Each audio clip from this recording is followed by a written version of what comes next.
C'est l'homme de gauche qui serre le plus de main ces jours-ci.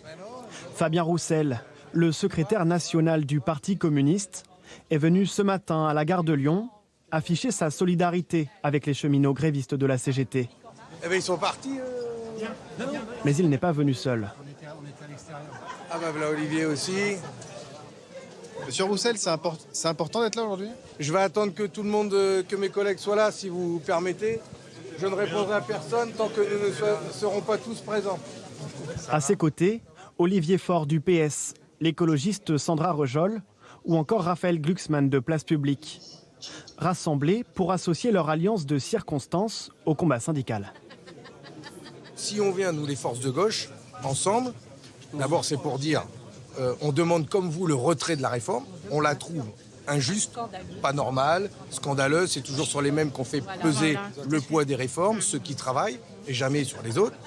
Mais en plus, on pense que nous pouvons améliorer les injustices qui existent sur les femmes, les carrières hachées, la pénibilité, sans pour autant remettre en cause le système actuel, sans demander aux Français de travailler plus longtemps. C'est vrai que d'avoir du soutien dans la période, ça fait plus que du bien, ça fait chaud au cœur.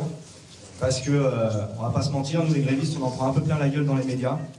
Mais sur ce piquet de grève emblématique, ce sont encore les leaders syndicaux qui savent le mieux haranguer la foule. Parce que le gouvernement, il a beau dire, c'est pas la CGT qui fait la loi, c'est pas les salariés, c'est pas je ne sais quoi. Personne ne résiste à la rue. En 95, c'est la rue qui a gagné. Alors on tient le coup et demain on est tous à la rue.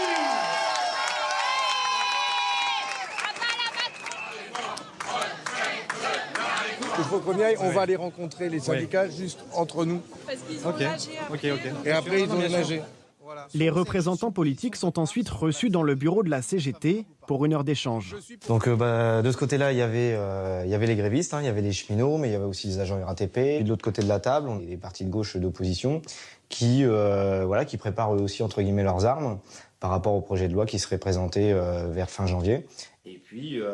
Et puis voilà. Selon le secrétaire général de la CGT Paris-Gare de Lyon, cette alliance entre syndicats et partis politiques est nécessaire pour faire entendre la voix des grévistes jusque dans l'hémicycle.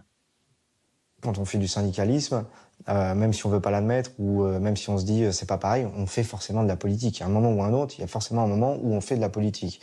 Donc après, est-ce qu'on veut faire de la politique dans notre coin sans jamais vraiment réussir à faire changer les choses en disant non à tout et puis au final on n'avance jamais, ou est-ce qu'on fait de la politique au sens noble du terme, où on fait avancer des idées, où on construit des contre-projets, on travaille ensemble. Maintenant, on n'est pas mariés ensemble, voilà. Pour le Parti communiste, pas question de marcher sur les plates-bandes de la CGT. Mais Fabien Roussel reconnaît volontiers les bienfaits de cette entente cordiale. Ils sont utiles au combat social, pas à nous.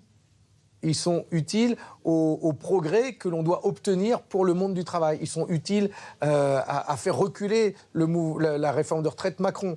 Chacun a son utilité. Mais en tout cas, la CGT aujourd'hui est très utile et très efficace. Car la CGT dispose encore d'une base militante dont le PCF ne peut plus se vanter. Une base à laquelle il compte bien s'associer à nouveau demain dans la rue.